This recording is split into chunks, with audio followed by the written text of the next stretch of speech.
Bangladesh cricket team heart attack cricket team এমন ভাবে আপনাকে হার্ট অ্যাটাক দিবে যে সকালবেলা ঘুম থেকে উঠি আপনার ইসিজি টেস্ট করা লাগবে, আল্ট্রাসাউন্ড টেস্ট করা লাগবে, ভিতরে সবকিছু চলে কি একদম প্রসিডিউর শিখেছে কিনা। Wow wow wow wow wow, Akbar Ali what great captain, দুর্দান্ত ভাইয়া দুর্দান্ত।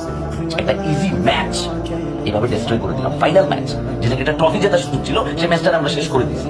সর্বশেষ কি হলো, দুইটা বলার ওই ম্যাচটা নিয়ে আসলো সুপার ওভারে, সাকলাইনে নামাইছে। সাকলাইনটা কেন নামাইছে আই ডোন্ট নো। এই ব্যাপারে আকবর আলী আসলে কি বলবে ক্যাপ্টেন হিসেবে, এই ডিসিশন সে কেন নিয়েছে, মানে সাকলাইন মারতে পারে এবং লাগলেই ছক্কা, হয়তো এই চিন্তা করে নামাইছে। ওকে ফাইন, সোহান এক বল খেলছে, জিশান আসছে, জিশান আউট হয়ে গেছে, সাকলাইন আউট হয়ে গেছে, জিশান আউট হয়ে গেছে। ফাইনালি 5টা রান আমাদেরকে গিফট দিচ্ছে দাঁড়িয়ে, ওয়াইড এবং হচ্ছে কি 4/4, 5টা রান আর সিঙ্গেল একটা রান। তার মানে আমরা রান নিচ্ছি মাত্র 1 রান, 6 রান। পাকিস্তান ইজি ম্যাচটা জিতে গেল।